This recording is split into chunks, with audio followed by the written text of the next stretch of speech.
reflecting the unbiased state of affairs, even when it comes to mere geography, isn't always the true intention of maps. They can also provide social, economic and political commentary on the region, and how to make them viral, and what's more, effective and persuasive means of propaganda. Easy, just spice them up with a grain of humor. Satirical maps, a particularly opinionated genre of cartography, traditionally went hand in hand with the bitter caricatures. The artists happily embraced the potential benefits of presenting information about the current political situation in such a manner. Instead of long and tedious articles about the growing tension between neighboring and dependent countries, it was enough to portray enemies in the most unattractive, funny and unintelligible way. No wonder these maps became extremely popular during wars and conflicts, and the peak of demand for such cartography corresponded with the years of the First World War. Where there is war, there are enemies. Where there are enemies, there are phobias, encrypted in rigidly caricatured visual images. Let's look at various curious maps from recent past and try to spot some patterns. Well, the tradition of satire flourished in England like nowhere else. No wonder it perfectly fits British humor, in my opinion. So we should keep in mind that looking at most of the maps from the 19th and early 20th century, we are seeing the world the English would love us to see. Let's begin with a rather mild tonality. Take this set of maps and the built-in commentary to them from 1868. England is shown as a glorious young queen, a rather overselling nod to the reigning Queen Victoria. Beautiful England on her island throne, grandly she rules half the world her own. From her vast empire the sun never departs, she reigns a queen, Victoria, Queen of Hearts. English closest neighbours, the Irish, the Scots and the Welsh, are shown more prosaically, to say the least, as potato eaters struggling through the bogs, contemplating their legendary historic past. And the rest are representing the current British stereotypes. Russia, a bear crossed with a priest, Spain and beaver-hugging Portugal are focused on each other, their beauty and the cultivation of the grapes of creation. In one of the maps, the author depicts the process of the unification of the German Empire, adding the facial features of the Prime Minister of Prussia, Bismarck, and the Prussian King, Wilhelm, alluding to Bismarck's pivotal role in foreign policy matters. This difference in the mood of European neighbors was particularly visible in this curious French map from 1870. Europe is on the eve of the Franco-Prussian War. France is an angry bearded soldier with a bayonet, and Prussia, Otto von Bismarck, is a fat man who is about to burst. Petty Belgium is shrinking between warring France and Prussia. Ireland is trying to get off the leash of Britain.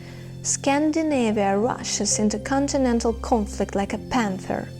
Switzerland is a house without windows and doors, which clearly indicates its permanent neutrality in all conflicts, and everyone ignores the sickly-looking Russia.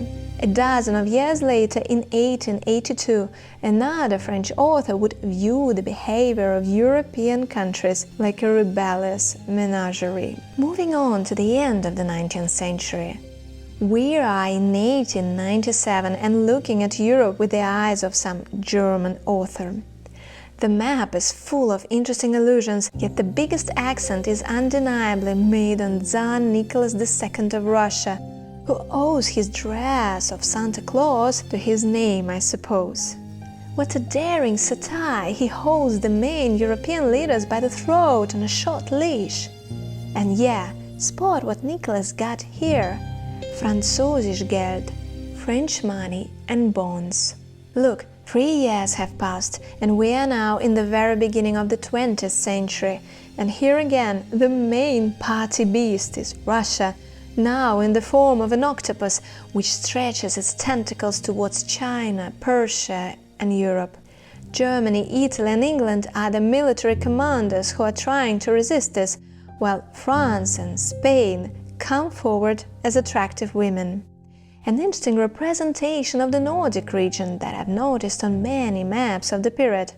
Norway and Sweden, shown as dogs, are playing a rough game that, if they're not careful, could break the leash that binds them and leave them prey to adventurous neighbors. It is an allusion to the Swedish-Norwegian United Kingdom, the union of two countries where foreign policy was conducted through the Swedish Foreign Ministry.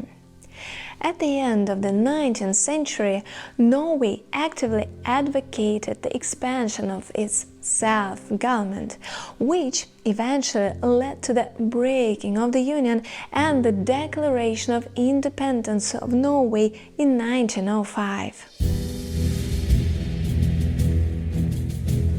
The famous Kill That Eagle map from 1914 depicts the political situation in Europe at the beginning of the First World War.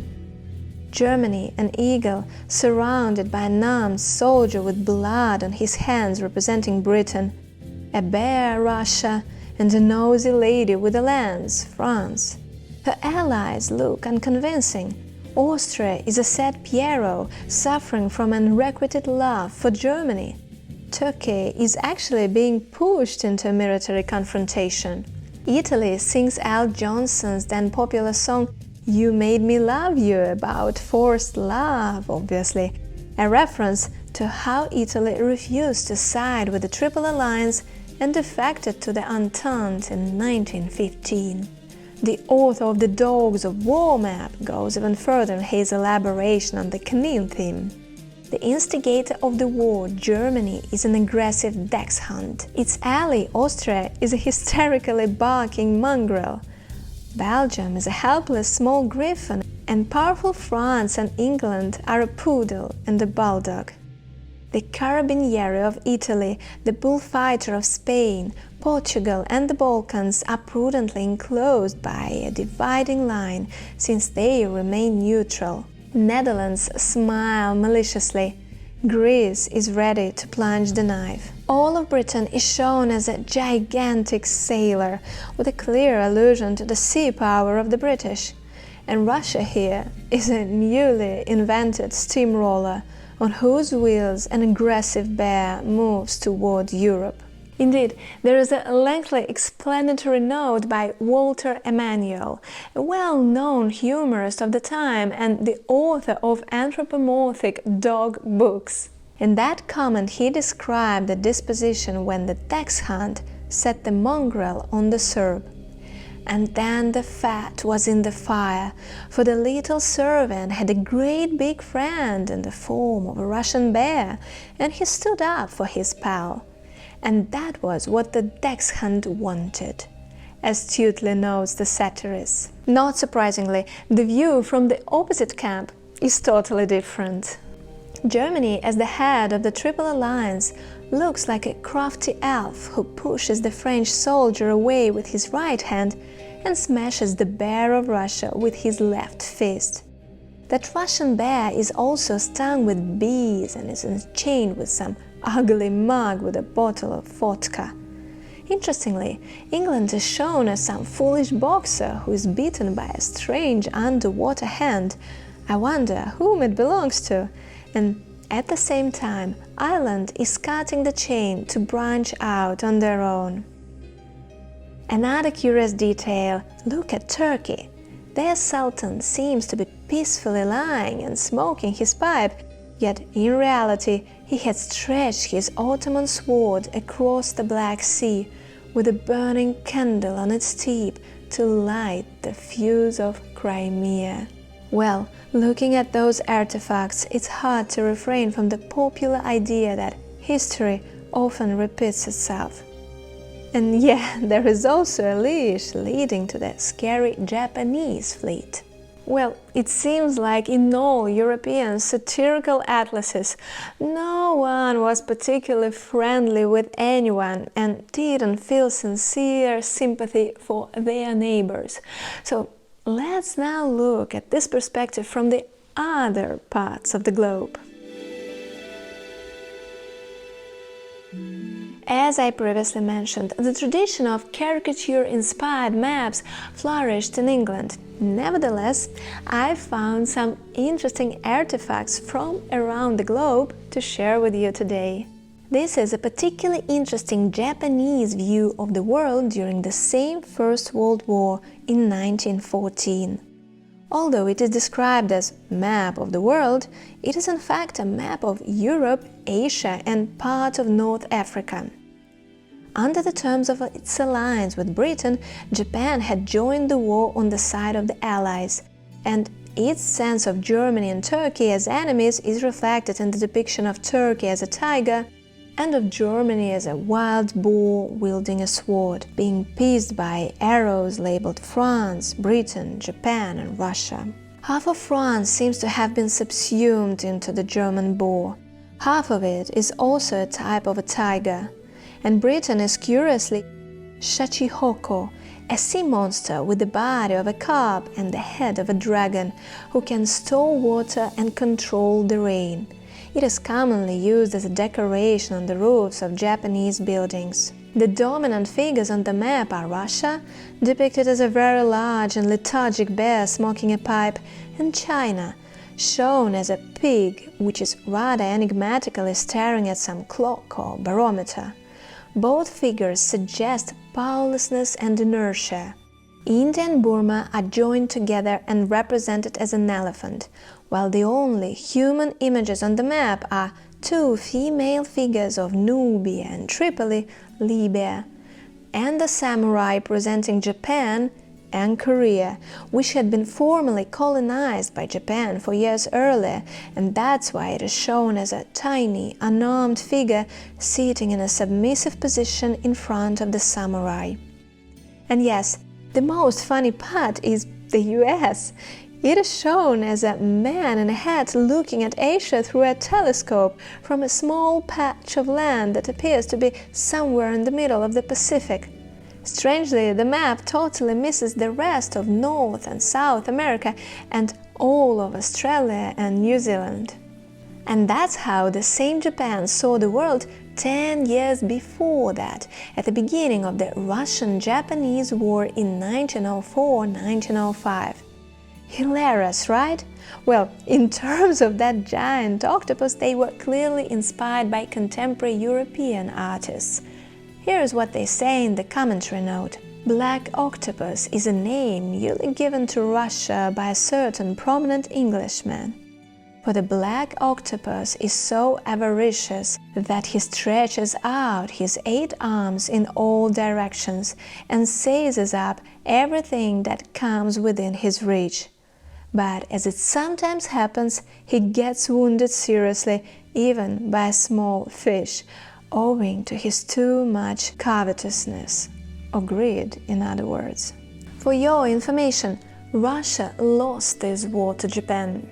Curiously, it is referred to by some historians as World War Zero, marking the first time a nation country defeated a European country in modern military battle. This map was designed both in Japanese and English languages, so we may assume that Europe was another target group of this message. Apart from the war with Russia, it projects the Japanese view of Asia. Look, the borders of China exclude Chinese claims to Tibet and Turkestan. As a short break from war matters, look at this international map of 1894.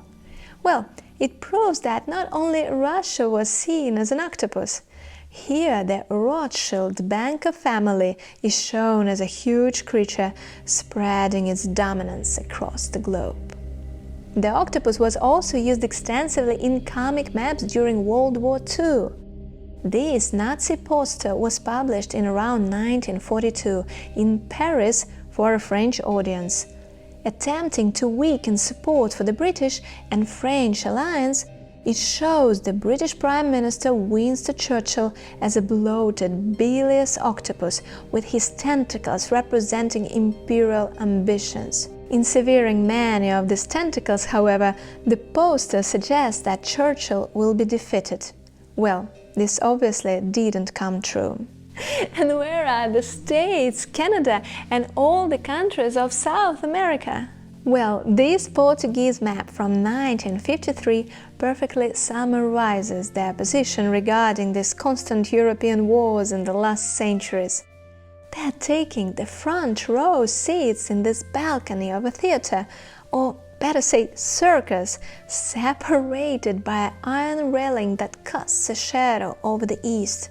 The railing has severed the leg of Germany and the rail of Austria, denoting their division into zones. Countries of the Americas are watching with amazement this post-war situation on the vast European continent. Amazing, right? Later on, the states would concentrate on their internal political tensions and the constant juxtaposition with the communists on the other part of the world. So you see how the patterns are really staying the same for decades and centuries. And I don't know whether you'd agree with me here or not, yet they do resemble, to say the least, the current political world situation we live in today. I'd only say that it might be unwise to take them without a certain grain of salt. As a means of propaganda, these satirical maps played their role perfectly and let their viewers believe that they were indeed surrounded by enemies here and there. It did prove right from time to time, yet who could assess the extent of their negative influence, which was in itself fueling the already existing tension between the neighbors? Thank you for watching this video. I hope you enjoyed my take on this thought-provoking topic. Please don't forget to like it and share it if you did, and I hope to see you in my other videos.